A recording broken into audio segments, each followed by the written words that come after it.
Hi, everybody, and welcome back to yet another cracking installment of the Map Round Show. This is the Secrets of Fail series where we're shining a light on our failures. And I've just been educated by our next guest in the hot seat. Apparently, women love to talk about their failures, and it's mainly men. So with us on the line is Judy Fergerson, the founder and CEO of Merchant Risk Council. There you go. How are you today, Judy? I'm doing good. How are you? Yeah, great to have you here, man. And really looking forward to getting your story on record. So why don't you kick us off for our viewers and listeners around the world who haven't heard about you and your amazing work at Merchant Risk Council. So give us the elevator pitch. What do we need to know? So we are a global nonprofit that is a membership association. Our members are the world's largest e-commerce retailers and those solution providers that support them. Our goal is to be the go-to place for e-commerce fraud prevention and payment professionals. So we host events, we do networking, we have education, and we do advocacy for our members. And a little bit about myself, I'm a serial entrepreneur, had 3 successful startups, and thought after the last one, wow, that's a fast pace, I'm kind of done, and I thought I'd retire. And my kids said, hey, Mom, you're driving us crazy. Go back to work. So I started volunteering at the nonprofit I actually started 23 years ago. And I was like, ooh, this is fun. And so I decided to toss my hat in the ring and became the CEO 3 years ago. Fantastic. So just when it comes to Merchant Risk Council, what's the problem that you guys are solving there? So the fraudsters are super organized across the globe. And so they're sharing tactics on how to commit crime, cybercrime and e-commerce crime and identity theft and all that. And the merchants, the industry wasn't very organized. And so the start of MRC was to help all of the people in the industry collaborate and share information. And then as the world has grown, it's gotten much smaller. Most merchants are global. And so you need to know how to accept payments in every country across the world. Sounds like an interesting problem. So what is your story of fail for us today? So it was hard to choose, but I think my favorite one is I was right at the start of my career at my first startup, and we were growing like crazy. And I was in charge of the IT operations, in charge of coding, in charge of sales, and just a little bit of everything. And we'd gotten some VC money and we're being successful. And instead of asking for help, I was just doing a terrible job. And I actually one day even locked the door and said, nobody can come in here. I'm just trying to get some work done. And I wasn't open. I wasn't collaborative. And we had hired a CEO at that point, and he came in and said, you're not going to be in charge of this stuff anymore. We're going to just shrink down your job because you're not scaling. And that was a rude awakening. And, as a founder, you kind of got the rug yanked out from under you. It was a hard pill to swallow. And, I know a lot of founders walked away, but I said, you know what, when I fail, that's an opportunity to learn. And so I stuck through it and I learned a lot. So what did you actually learn from that experience? That it is okay to ask for help. You don't need to know everything. And sometimes in your career, when you've grown, because I've been a part of these fast growth companies, it's okay to say, hey, I don't know how to do this and I'm not the right person to do this. So let's go bring somebody in who knows how to do it. And it's actually asking for help is really, it's a hard thing to do, especially when you want to do it all. But it is the catalyst for change for yourself. I've heard that a lot, interestingly, about the founders being replaced, especially if they venture backed or it's a VC firm, put money into them and they're like, look, we've got investors, we've got LPs, you need to, get, you said you're going to become a unicorn. Why aren't you a unicorn? We're near, hitting those sorts of numbers. So I've heard that happen before. But interestingly, it's the first time I've actually had someone on the show that has been in that situation. And to your point, I understand. It's hard to swallow your pride and say, hey, I'm actually out of my comfort zone. And I've been there before, not been replaced because of an investor or a board or whatever, but wound up with a company that I had the opposite problem. We were scaling too fast. And wound up in a situation where I actually just hated the business. I was like, this sucks. Like, I don't want to deal with with 55 people every day, you know what I mean? Or whatever the number is. It just became a point where I was like, you know what? Scale is actually not always a good thing. Yeah, definitely not. Great stuff. So let's go back to the future. What would you do differently if you could go back in time? So I actually would have asked for help, right? I would have said, you know what, I don't know how to do this. What are the skills? What do I need to learn? And I think people even tried to tell me, but I wasn't listening. So, if I could, coach my younger self, it would have been, hey, ask for help. But, to your point, at the last startup I was at, so my magic number is about 150 to 200 people, and then it starts to suck, right? There's too much process and other stuff that's just not fun. We're building products. And so the last time I actually went to the CEO and I said, I don't want to be on the leadership team anymore. This is not fun for me. I just want to do products. So, I'd love to stay. And so he said, I'll work with you. I got to pick who I was going to report into on the leadership team and create my new job, right, of just doing what I love. And a lot of people are like, how can you stay? And how can you be off of the executive team? And you just got to toss your ego out the window and be happy. And that is something that I really learned and I've taken to heart through my career. But I don't know how you would tell a 20-something-year-old to do that, because it's hard. Well, the other thing that's hard is becoming self-aware enough to know that you need help, because you're drinking your Kool-Aid, because you think, well, you got us from one employee to 50 or 100.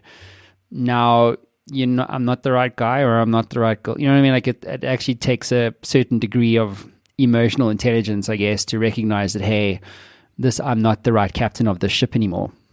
Yeah. And I will tell you, when you're building it from nothing to something, that's your baby, right? That is, you protect that, and you nobody else can do it as well as you. Of course. Goes without saying. Yeah.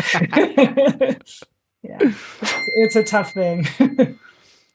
So what is your advice to a CEO, a founder today, Julie, when it comes to their relationship with failure?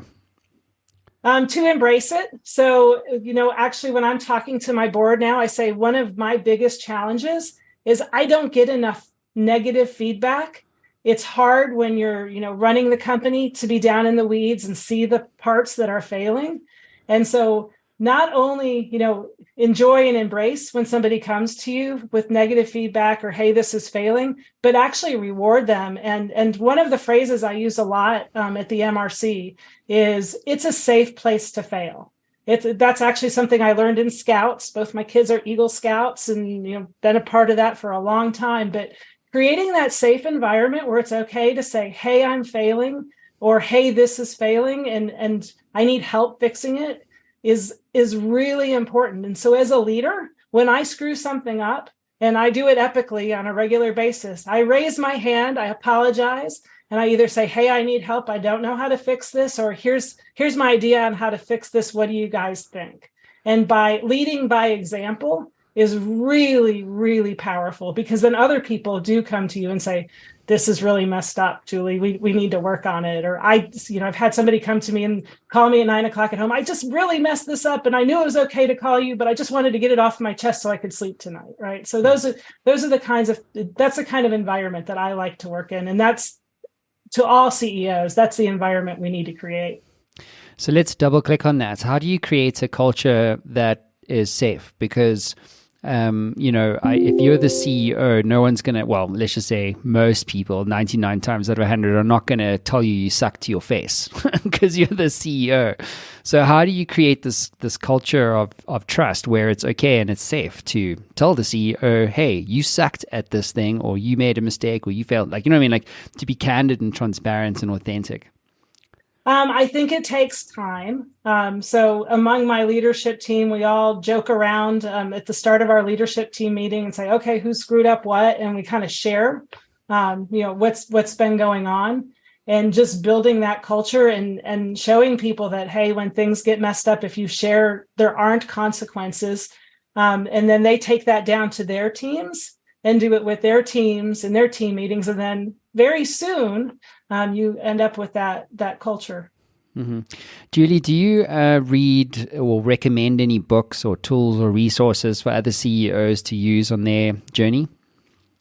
So my favorite is to network with other CEOs. So for me, since I'm now at a nonprofit, it's the Association for Association Executives, and they have a CEO forum. But there's also a local CEO group that I participate in, because nobody understands what it's like except somebody else who's in your shoes. And what I found when I'm facing big problems, I can usually reach out to the group and get an answer of how they handled it or how they solved it, whether it's an HR issue, a product issue, a financial issue. Pretty much somebody's already found and had that problem and figured out a solution. I actually interviewed Albert Laszlo Barabazi. He wrote the book The Formula. He's a network scientist. And he basically studied, to your point, the role of networks in success, regardless of what type of business you are, how big you are, where you are, whatever. And he basically, in his book, he writes about this idea of performance. And he says, when performance can be measured, meaning you're running 100 meters or whatever, or you're going from 0 to 60, when it can be measured, performance always leads to success. However, when you are in the business context, how do you measure performance? It's a much more difficult, ambiguous thing to measure. And so him and his team, they came up with this network idea, and the idea is this. It says, when performance cannot be measured, networks always drive success more than any other factor. It's an interesting point. Yeah, I really like that. And this is one of my secrets. My secret motto is, we suck less. We just have to suck less than the competition. One of the challenges that entrepreneurs always have is the strive for perfection and never getting the product out the door. And I have always said since early on in my career, much to everybody's dismay, because it sounds kind of bad, right? We just have to suck less. And to that point, when you're working with those networks and thinking about that, you really find out what the standard is, and you just have to suck less. Yeah, I was thinking about this the other day. I had a client, and they were talking about how to grow their business and advertising, and I was like, God, got to do got to create the ad, and you got to manage the ad, you got to find the money for the ad, and it's like everybody's advertising, right? By the way, most advertising sucks. So, and then they wonder why they don't get a return on their ad spend. It's like, well, because to your point, Judy, like most advertising sucks. So to suck less, right? And this is my thing. It's like, so you are now in this context of growth, right? A network is that you are now a lead for me. Right? Yeah. Zero ad spend, zero content, and all it took was an email. Yep. That's the cost, actually. So for me, I suck a lot less than any other type of business trying to, do all the same things the same way as everybody else. It's the definition of insanity, isn't it?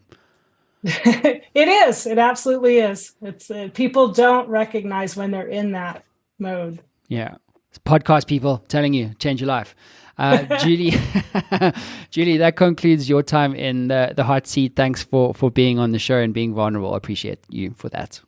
All right. Thank you. Cheers, everybody.